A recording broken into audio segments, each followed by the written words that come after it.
I believed Puff's authority was above the police. That's what his assistant said. And also, she was in the mindset that signing an NDA meant that you couldn't tell the police about criminal activity. So we are on day 12 of Sean Combs's trial, and I was actually shocked by today.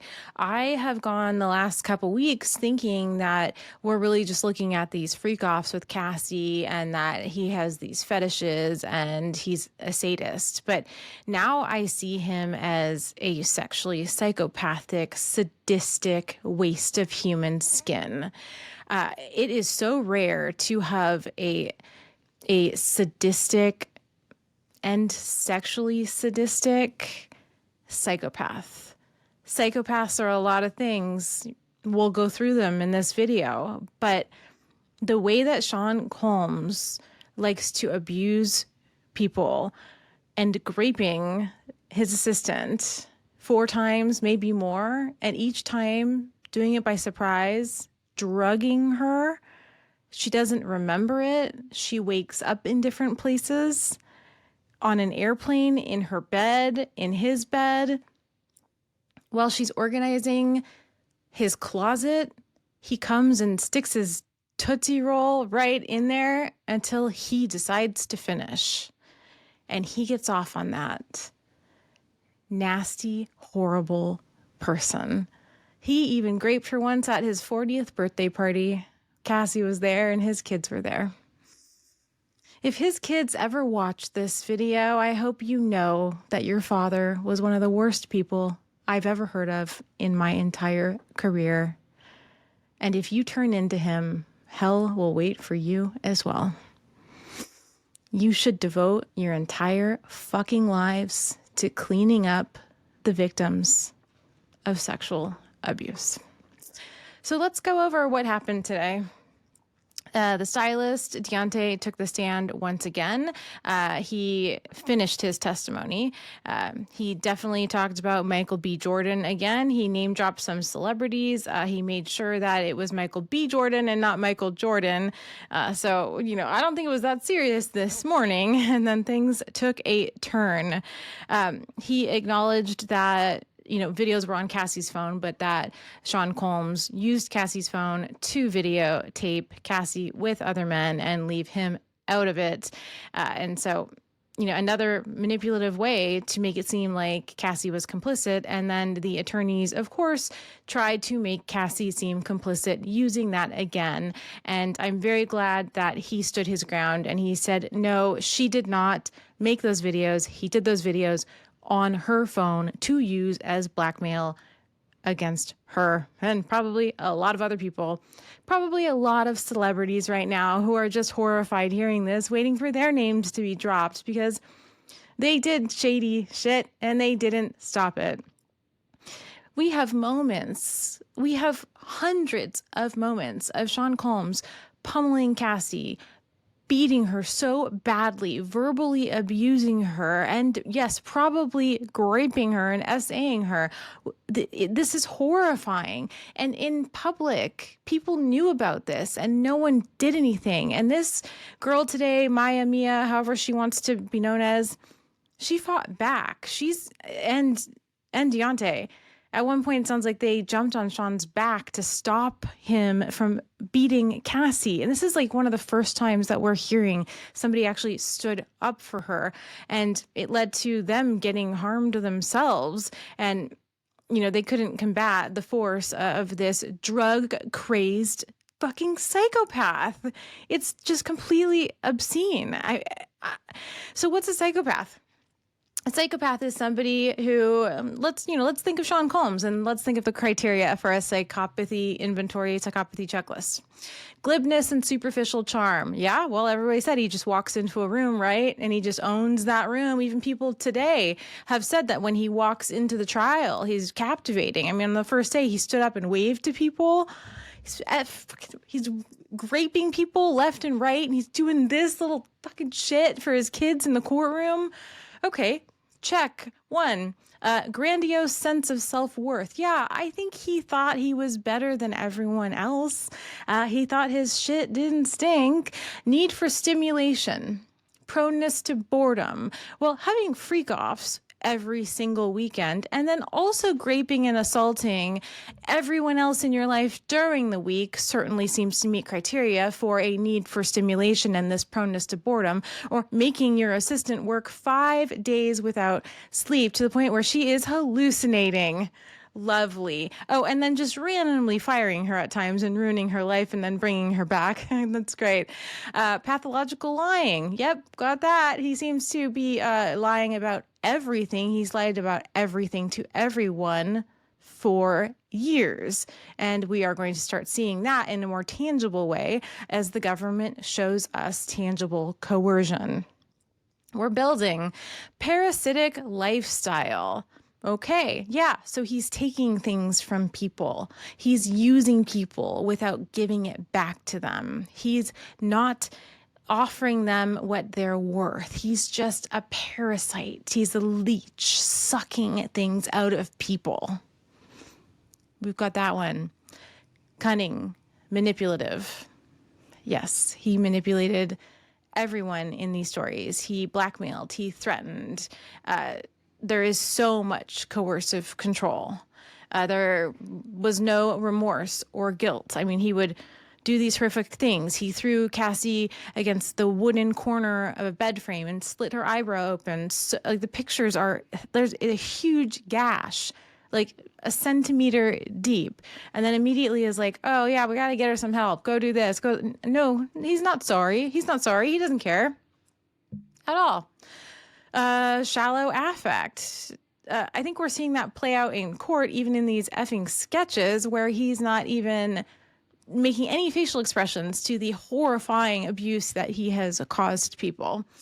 And we have to also remember that when he did have affect or emotions and stuff, he was high as a fucking kite because he's also a hardcore drug addict. A great, lovely person. Let's move on. Okay, so poor behavioral controls. Now that might be getting impulsive, rageful, hitting people. If somebody's not making your eggs, hitting them over the head with a skillet.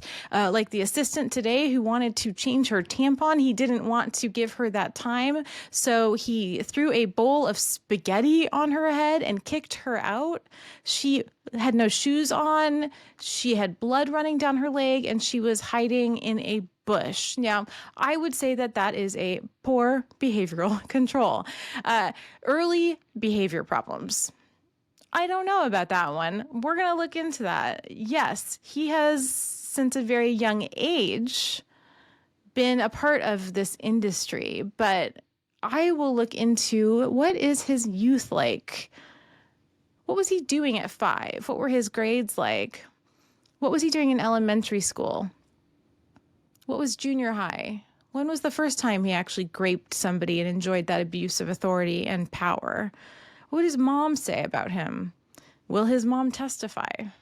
We need that information. And if you know him, message me. If you knew him during those years, message me because, you know, I hear things, but I want to actually be sure of the things that he was thinking he could get away with. Okay, so we have that one we need to think about. Lack of realistic long-term goals. Yeah. I mean, he really thought that this criminal enterprise was just going to like go on forever. He thought he was going to run the world. I mean, he completely lacked any kind of vision of reality. What he was doing, he was just building and building on it and lacked any kind of realistic understanding that he was going to meet consequences. So ding, ding. Let's move on to impulsivity. Yeah, okay, yeah, he's super, super impulsive, drugs or no drugs. Irresponsible. Yes, I would say he was extremely irresponsible with his money, with his belongings. His belongings were human beings, largely, and irresponsible with all of the weapons that were found, irresponsible with his music and outing himself, irresponsible with his friendships and his children, irresponsible with videotaping things. So he was manipulative, but he wasn't smart enough to have good irresponsibility or to counter that, right? This doesn't speak to his IQ. Again, we don't know what his IQ is. We are looking at signs of a psychopath, and we are looking at what we have seen of Sean Combs, and they all seem to be lining up very well. We can use this on anyone in the media, anyone who's out there. We can look at this and make our guesses. So, failure to accept responsibility for his own actions. Yeah, I'd say so. I'd say so. And yeah, maybe those 10 attorneys that are, one fell asleep yesterday, actually. Yeah, those 10 attorneys of his, I'd say failure to accept responsibility for his own actions. Okay, many short-term marital relationships. Yeah, let's look at that. How many relationships did he have? And if they were long-term, they were constantly breaking up, they were ending, they were filled with abuse. Now, this item might be actually hard to score, and you'd have to look at the research around marriage. This might be a little difficult in its definition, but we have a total rupture of any kind of true relationship when he was beating and harming and cheating and drugging. And okay, so I'm gonna say, yeah, I'd flip a coin. Yeah, let's do that one. Juvenile delinquency, yeah, there's a bit in his history, but I don't know it clearly, so let me look into that. And then the last two items are revocation of conditional release. Now, I guess we'll see that after this trial. But yeah, he has a bit of a rap sheet. I just don't know how much is known because, again, what we've seen is that the LAPD was colluding with him in a lot of things, allegedly. So we're not sure on that one. And then the last item is criminal versatility. So did he do a lot of crimes or did he just do one? Well, clearly he did a lot of crimes. So, if we're looking at a psychopathy measure and, oh gosh, there's something with it. If we're looking at a psychopathy measure, you get 2 points for each. You can be 0, 1, or 2. 40 is the highest. I think we're placing him pretty up there, right? So in America, you have to be over 30 points to be considered a psychopath. In other countries, only over 25. So once again, America is failing us. Oh my God. But yes, according to this, he definitely would seem like he is a psychopath, which is not a diagnosis. Again, it's an understanding of somebody. And it's usually broken down into narcissism and antisocial behavior. Those are two main components that make a psychopath. And well, look at what we have seen in just 2.5 weeks of trial. Okay, and so we go to the assistant and her testimony. Like I said earlier, it was absolutely horrible. No one did anything. No one helped her. She was utterly terrified. He owned her world, her career. She would have lost everything had she left. And I think there's some type of a honeymoon period that Combs would put into motion where things would be okay and people would feel like this wasn't going to happen again. And it just cycled and cycled and cycled until at times it sounds like right before somebody could actually find their own confidence and stand up for themselves, he gave them the boot or he unalived them. But he was the one who kind of made a lot of the decisions because he could sense that something was up and it was over. Again, psychopathic, not necessarily smart. And I still can't believe she said, I believed Puff's authority was above the police. It really does sound like it was. And she said, it was before social media. It was before the Me Too movement, which people are trying to debunk now. So, listen to the words of this woman. How did it feel to get SA'd? I felt like trash, scared, ashamed. And you've got people saying that women like SA. You've got women offering platforms to individuals like Andrew Tate and Harvey Weinstein. Why don't we offer a platform to the victims first instead of the perpetrators? And when you have so many victims speaking out, why don't we honor that we trust women if it's coming in masses? And now we are seeing on the stand, under oath, the pattern of abuse that so many other women have stated, especially to Tony Busby, with their civil litigation against him. I can't believe it. So today really took a turn. I'm really nervous for this woman's mental health tomorrow. I think the cross will be brutal, and they will make her feel like it was all her fault, that she chose this, that she could have left. They will make her question her instinct and her intuition and her entire identity, and they will do anything they can to discredit her statements in the eye of the jury, in the eyes. I hope some of those jury members have endured SA. I really hope some of those jury members know, or family, friends, kids, they know people in their life who have endured this cycle of manipulation and abuse, because we need them to really know the nuances. The attorneys tomorrow they're going to try and rip away those nuances and make it just really clear cut and dry. You were in it for the money and you didn't leave for the money. So, Maya, if you're listening, it wasn't your fault. Predators choose you. You don't choose them. You don't let them choose you.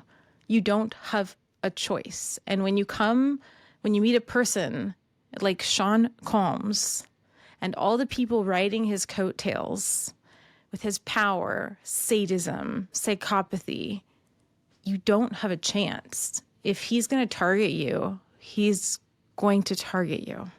So what you're doing now, taking the stand and bringing a voice and an explanation to the world and to women, is honorable and amazing. And I hope you don't stop. I hope you turn this into something with a platform and you fight for people, because what you're going through right now is extremely re-traumatizing. But this is the worst of it. And from here on out, you have justice, you have closure, therapy, healing, and more so, you have leadership. You can lead all of the women who were stuck in the place that you were in and couldn't get out. Dr. Leslie, forensic psychologist, see you tomorrow.